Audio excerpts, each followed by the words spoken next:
ada salah satu oknum habaib yang mengatakan bahwa Pulau Jawa ini adalah bintu Tarim, anak perempuannya Tarim. Berarti kalau kita ikut perkataan Habib tersebut, Pulau Jawa yang kita tempati sekarang ini adalah hasil dari orang Tarim, dibabat oleh orang Tarim, maksudnya dibabat alas oleh orang Tarim. Merdeka juga berkat orang Tarim. Pangeran Diponegoro berarti muridnya orang Tarim juga. Kan ini sesuatu yang kontroversial, tapi mau diterima atau nggak diterima memang sangat kontroversial dan patut untuk diperdebatkan. Ya saya nggak tahu juga sih yang mengatakan maksudnya gimana. Kok bisa-bisanya Pulau Jawa ini dikatakan sebagai anaknya Tarim. Bagi yang membenci cucu Nabi, su'ul khatimah. Oke, saya sepakat dengan pernyataan ataupun narasi seperti itu. Tapi yang menjadi masalah, habaib itu kan bukan dzurriyyah Rasul. Jadi apabila selama ini ada koreksi-koreksi terhadap habaib, itu bisa anggap wajar. Karena yang namanya manusia itu saling mengingatkan dan koreksi. Itu statusnya sebagai manusia biasa lah, seperti kita semua ini. Nah, kalau mengaku dzurriyyah Rasul, itu memang ada kategorinya. Cucu Rasulullah itu hanya ada dua, yaitu Sayyidina Hasan dan Sayyidina Husain. Kalau memang keturunan dari Sayyidina Hasan itu pasti punya gelar Sayyid.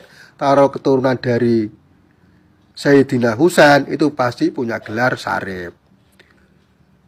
Yang lain itu tidak ada gelar di luar Sayyid dan Syarif, itu tidak ada. Ini fenomena gelar habaib itu kan ya cuma ngaku-ngaku saja. Ngaku-ngaku saja. Orang ataupun kelompok orang yang mengaku-ngaku keturunan Rasulullah, ngaku saja, tapi kan bukan merupakan keturunan Rasulullah. Kalau kita melihat gelarnya saja sudah tidak masuk akal lah. Kalau memang dia keturunan Rasulullah, pasti tidak akan menggunakan gelar habaib, pasti akan menggunakan gelar Sayyid ataupun Syarif. Ya, apalagi Kemenak nih, gua aduh dulu kerjaannya. Jadi kalau ngangkat menteri yang bagus, menteri agama. Bacot kali gue tengok kau nih, Rizik ya. Bacot kali Rizik. Kalau menteri agama harus bagus keagamaannya.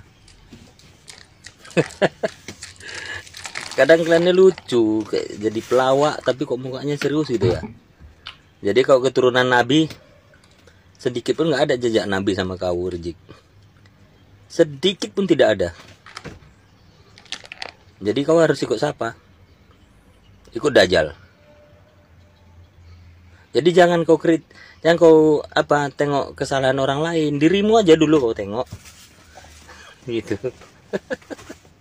Ya Rizik ya. Lucu ya Bang. Rizik. Lagipun aku heran loh. Nengok para Habib ini. Katanya cucu Nabi, pencinta Nabi Muhammad. Jejak Rasulullah harus kita ikut. Begitu ya. Tapi kalian orang Yaman ini nggak ngikut jejak Rasulullah. Sah dan nyata. Mengapa saya bilang? Nabi Muhammad, anaknya laki-laki itu tidak ada yang setelah punya anak meninggal. Semua rata-rata anak Nabi itu yang laki-laki itu ada 3 ya. Iya. Itu meninggal di bawah umur. Artinya belum ada keturunan laki-laki dari Nabi Muhammad. Ada pun keturunan dari Nabi Muhammad itu adalah dari anak Rasul yang perempuan. Oke, itu tidak saya permasalahkan. Ini permasalahannya Anda kan menuntut harus ngikut jejak Nabi. Sementara di Yaman sana, termasuk Anda Rizik ya, yang koar-koar ngikut jejak Nabi, yang koar-koar kamu itu cucu Nabi, Anda tidak mengikuti itu. Anak Anda itu misalnya si A siapa? A bin Rizik Syihab. Enggak, A bin istri kamu Rizik. Atau si B cewek misalnya, binti Rizik Syihab. Enggak ada binti istri kamu. Di sini saja kamu sudah tidak ngikuti jejak Rasul. Kau jangan munafik kau Rizik. sebenarnya itu nggak kita permasalahkan gitu loh. Yang masalahnya kami ini sama Anda ini, Anda tuh selalu buat ribut di negeri ini, menamengkan agama, membesar-besarkan Anda juriat Nabi. Nggak ada jejak Nabi itu, Anda arogan, ribut muncungmu itu, gitu ya. Gitu ya kepada anak-anak bangsa. Coba lah, bener nggak yang saya omong itu? Ya seandainya salah tolong dikritik lah gitu. Saya minta maaf gitu. Saya lebih menyoroti di Rizik ini tentang satu, dia cucu Nabi. Jadi jejak Rasulullah itu harus kita ikut. Sementara dia nggak mengikut gitu loh. Nah, nggak ada anak Rizik Syihab itu binti istrinya. Misalnya Butet gitu. Maaf Rizik, ini nama samaran aja, saya nggak tahu. Nggak ada itu si A bin Butet atau si B ini cewek binti Butet. Nggak ada binti Rizik dengan bin Rizik kan. Nah, berarti bukan ngikuti jejak Nabi. Oke Rizik Syihab, benahi dulu lah Anda, keluarga Anda, kelompok-kelompok Anda. Nih ya, oke Rizik Syihab ya. Salam sehat. Jadi begini saudara-saudara, sekarang ini abad ke-21. Penduduk Pulau Jawa itu sudah 150 jutaan. 3 abad yang lalu, yaitu abad ke-18, penduduk Jawa ini baru 4 juta, yaitu berdasarkan sensus yang dilakukan oleh Raffles, Gubernur Hindia Belanda pada waktu itu, abad 18. Jadi abad 18 4 juta. 3 abad kemudian, yaitu sekarang, penduduknya sudah 150 juta. Nah, pada waktu penyebaran Islam itu terjadi abad 14. Jadi 4 abad sebelum abad 18 yang penduduknya 4 juta. Sehingga diperkirakan penduduk Pulau Jawa itu belum jutaan, masih ratusan ribu. Ya. Dan wali Songo itu, yang lebih sebenarnya dari Songo itu, berasimilasi dengan penduduk Jawa yang masih ratusan ribu, belum jutaan. Jadi mereka itu datang di Pulau Jawa tidak eksklusif, mereka itu membaur, berasimilasi. Mereka kawin baik laki perempuannya dengan penduduk pribumi. Ya. Terus yang kedua, pada waktu zaman Majapahit, zaman abad 13, Cheng Ho, Laksamana Cheng Ho juga ke Indonesia, ya, menyebarkan agama Islam. Dan mereka membawa penduduk pindah ke Pulau Jawa. Mereka berasimilasi, sehingga keturunan Cheng Ho itu udah nggak Cina lagi karena berasimilasi dengan pribumi. Jadi pribumi Jawa itu adalah asimilasi dari Arab, Cina, dan penduduk asli Jawa. Sehingga apa? Sehingga orang Jawa itu susah diidentifikasikan.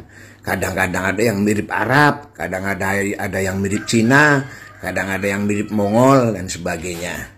Ada yang sitip, ada yang pesek, ada yang mancung hidungnya seperti gua gitu. Ada yang brewoken gitu, kayak gua gitu.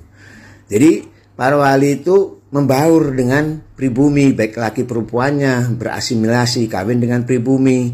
Tidak ada ahwal-ahwalan, nggak seperti yang dilakukan oleh imigran Yaman itu. Tidak, tapi wali Songo itu berbaur, berasimilasi laki dan perempuannya. Oleh karena itu penduduk Jawa itu ya bisa saja keturunan Arab, keturunan Cina, keturunan asli pribumi dan sebagainya. Makanya tidak bisa diidentifikasikan. Kamu orang Jawa itu kan nggak bisa, wajahnya berbeda-beda. Ada yang sipit, ada yang pesek, ada yang mancung, ada yang mukanya ke Arab-Araban, ada yang ke Cina-Cinaan. Nah, itu poinnya di situ gitu loh. Poinnya wali Songo itu tidak sombong, tidak eksklusif. Mereka mengawinkan anak-anaknya perempuan maupun laki dengan pribumi, sehingga penyebaran agama Islam menjadi masif gitu. Oleh karena itu, wahai penduduk Jawa, kalian jangan minder. Bisa saja kalian itu keturunan Kanjeng Nabi Muhammad gitu. Benar Pak Wahyu. Tapi tidak ada silsilahnya, tidak pakai marga-margaan, karena wali-wali Songo itu tidak pakai marga, ya. Jadi mereka membaur gitu. Jadi mereka kesini itu hanya memang sengaja mensiarkan agama Islam, wali-wali Songo itu. Jadi tidak eksklusif. Bagi dia itu tidak peduli mengenai dia Arab atau enggak, bagi mereka enggak peduli, enggak penting gitu. Yang penting adalah agama Islam disiarkan oleh para wali Songo itu, tujuannya itu sehingga mereka berasimilasi. Demikian juga dengan Cheng Ho gitu. Dia juga berdagang juga sambil mengajarkan agama Islam dan membawa orang-orang Cina ke Indonesia. Sehingga penduduk Jawa ya blasteran dari Arab, Jawa sendiri dan Cina. Oleh karena itu sekali lagi orang Jawa susah diidentifikasikan, nggak spesifik.